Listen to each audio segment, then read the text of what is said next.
Pak, saat ini kita sudah mau memperingati HUT Proklamasi Kemerdekaan Republik Indonesia yang ke-77, yang mana untuk mengisi peran penting sarana prasarana sangat diharapkan sekali, terutama Dinas PUPR. Nah, sampai sejauh mana Dinas PUPR untuk menyikapi ini?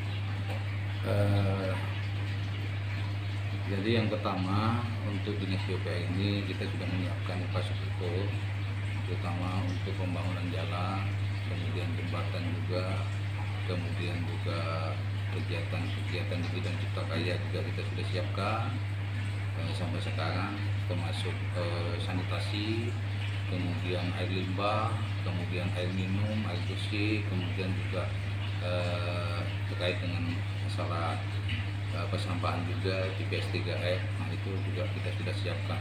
Di samping juga di bidang SDA, sumber daya air juga sudah kita kembangkan untuk embung, di mana embung itu fungsinya adalah untuk meningkatkan produktivitas pertanian di wilayah kawasan pertanian di wilayah Toba, terutama daerah-daerah yang memiliki potensi di bidang pertanian, padi maupun pertanian-pertanian lainnya, sehingga fungsi embung ini untuk di samping untuk pertanian juga untuk menampung air di saat musim hujan, di saat musim kemarau, air kita masih tetap ada. Itulah fungsinya embung. Kemudian di bidang konstruksi juga kita sudah siapkan bimbingan teknis terhadap semua tukang, semua pekerja untuk memperoleh sertifikat di bidang keahliannya, terutama sertifikat ahli tukang, termasuk juga sertifikat di bidang jasa konstruksi, termasuk juga di bidang jasa pengadaan barang dan jasa juga kita sudah siapkan untuk program itu, terutama peningkatan SDM di bidang konstruksi. Kemudian di bidang tata ruang juga kita sudah siapkan revisi terhadap rencana tata ruang wilayah untuk melakukan peninjauan kembali terhadap Perda No. 1 tahun 2008. Nah, itulah yang perlu kita revisi kembali, karena sudah tidak ada kesesuaian lagi fungsi atau peruntukan lahan yang sudah ada sekarang ini, sudah tidak, karena melihat perkembangan wilayah sehingga fungsi peruntukannya sudah semakin berbeda, sehingga perlu ada revisi atau peninjauan PK kembali terhadap keberadaan RT/RW tersebut. Nah, Pak, kalau kita melihat beberapa kriteria yang sudah disampaikan oleh Pak Kadis, nah, apakah ini merupakan jangka menengah, jangka panjang, atau jangka pendek?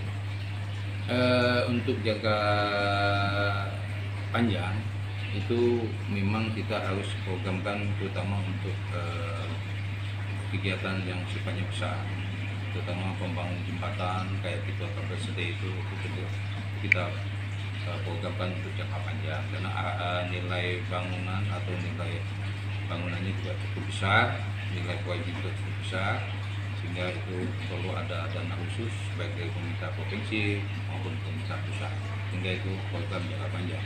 Nah, untuk kegiatan-kegiatan yang lain ini adalah program jangka pendek kita untuk meningkatkan sarana dan prasarana yang dibutuhkan oleh masyarakat wilayah Kabupaten Kota Barat. Jadi masyarakat sekarang ini kan sudah mulai merasakan Bang dengan adanya pembangunan yang sudah terlaksana oleh Dinas PUPR, khususnya infrastruktur, tata ruang.